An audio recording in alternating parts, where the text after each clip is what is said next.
Suatu sore aku tiba di Museum Lontar.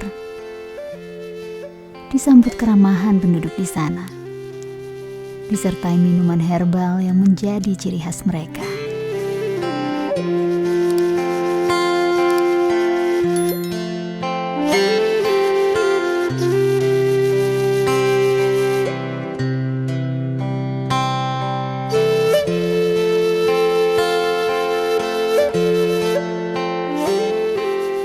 Sebuah destinasi tersembunyi di pelosok Bali yang menyimpan ribuan koleksi catatan yang tertulis di atas daun lontar kering.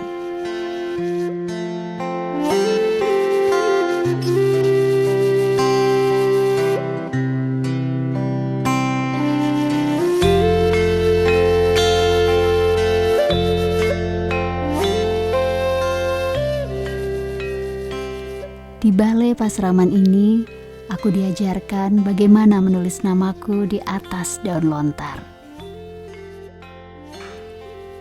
Menyenangkan bisa datang kemari, bisa berinteraksi secara langsung, mengetahui bagaimana mereka menjaga warisan budaya hingga kini.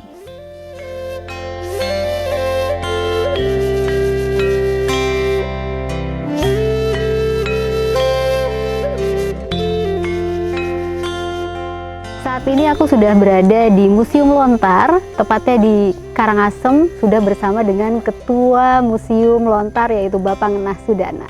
Om Swastiastu. Om Swastiastu. Apa kabar Bapak? Baik. Suasana museumnya sangat asri sekali. Saya masuk ke tempat ini, begitu nuansa Bali terasa di depan, kemudian juga pemandangannya yang indah, dan yang paling unik di sini adalah Museum Lontar. Lontar itu kan identik dengan daun lontar ya, dan ditulis di situ aksara-aksara Bali. Nah, Bapak bisa jelaskan, museum ini berdiri sudah dari kapan ini, Pak? Kenapa sampai ada yang namanya Museum Pustaka Lontar? Ini sebetulnya ide kreatif kecil sebetulnya yang kita gagas bersama Ketua Adat yang namanya Jero Bedese. Berawal dari kami punya masyarakat di sini yang ternyata banyak punya warisan leluhurnya. Kita ada ide membuat yang namanya gudang. Nah, tetapi ketika kita bercerita dengan yang ahli tentang lontar, ya di situ beliau memberikan masukan kenapa harus membuat gudang, karena gudang itu identik dengan menyimpan dan menaruh barang-barang yang tidak berguna. Lebih ke fungsi saja ya, fungsi penyimpanan ya. Fungsi penyimpanan. Nah, dari di situ beliau memberikan solusi, bagaimana kalau kita membuat museum. Nah, dari situ kami dengan masyarakat, setelah kita menyampaikan dengan masyarakat, ternyata masyarakat juga sangat menerima dan siap untuk membackup adanya museum ini gitu. Sehingga terciptalah seperti sekarang. Luar biasa sekali. Hal yang unik sekali ya, lontar dimuseumkan. Dan sampai sekarang masih tetap berjalan. Kegiatan apa saja yang ada di sini, Pak? Kalau khusus lontar-lontar yang dimiliki oleh masyarakat itu sebagian sudah disimpan di sini. Lontar-lontar yang sudah dibawa ke sini wajib harus dikonservasi. Karena banyak sebetulnya lontar setelah diturunkan, setelah dibuka ternyata banyak lontar yang tidak bisa dibaca. Dengan berbagai macam kegiatan seperti membaca, mengkonservasi, menulis, menyalin. Nah, di situ muncul lagi yang namanya klinik. Jadi di sini juga ada klinik lontar. Bukan cuma sekedar rumah sakit. Betul, bukan tapi rumah sakit saja. Di museum ini ada juga kliniknya. Nah, ini yang menarik, Pak. Bisa dijelaskan itu kliniknya buat apa biasanya? Nah, jadi tim yang sudah biasa jalan ke masyarakat, karena ada juga masyarakat atau desa lain membutuhkan tim ini.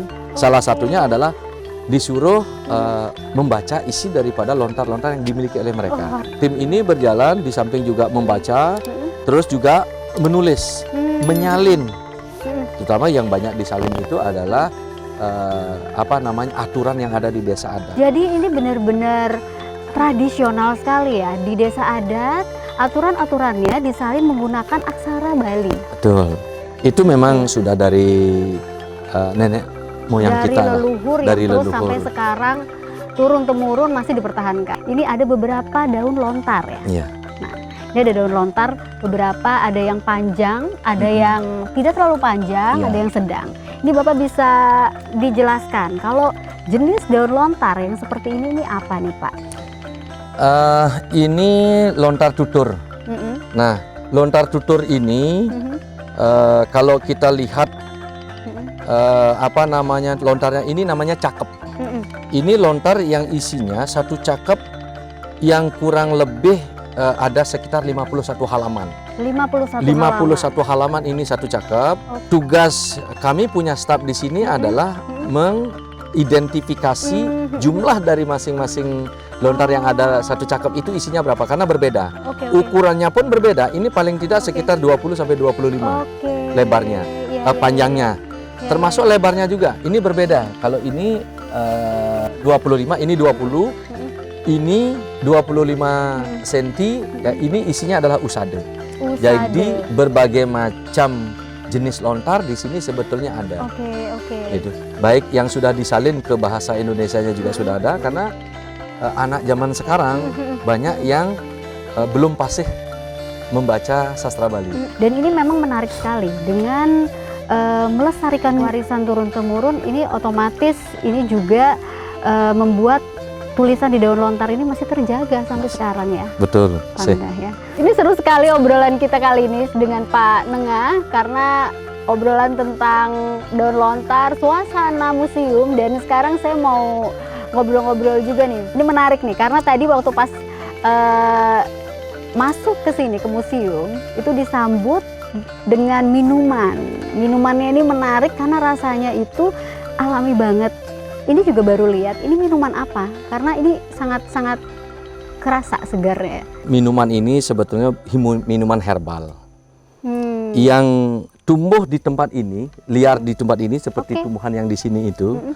Itu sebelum bangunan ini ada, ini tumbuhan ini sudah ada.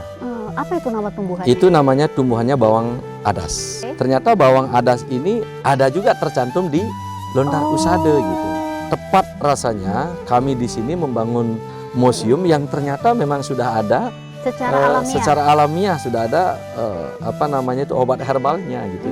Bukan cuma sekedar warnanya yang merah dan Iya. cantik, tapi fungsinya juga pastinya Fungsinya banyak. luar biasa. Baik, Bapak, terima kasih sekali untuk obrolan kali ini, sangat bermanfaat bahwa belajar untuk menulis di daun lontar itu betul-betul melestarikan budaya dan juga menjaga budaya turun-temurun dari leluhur. Om Santi Santi Santi Om.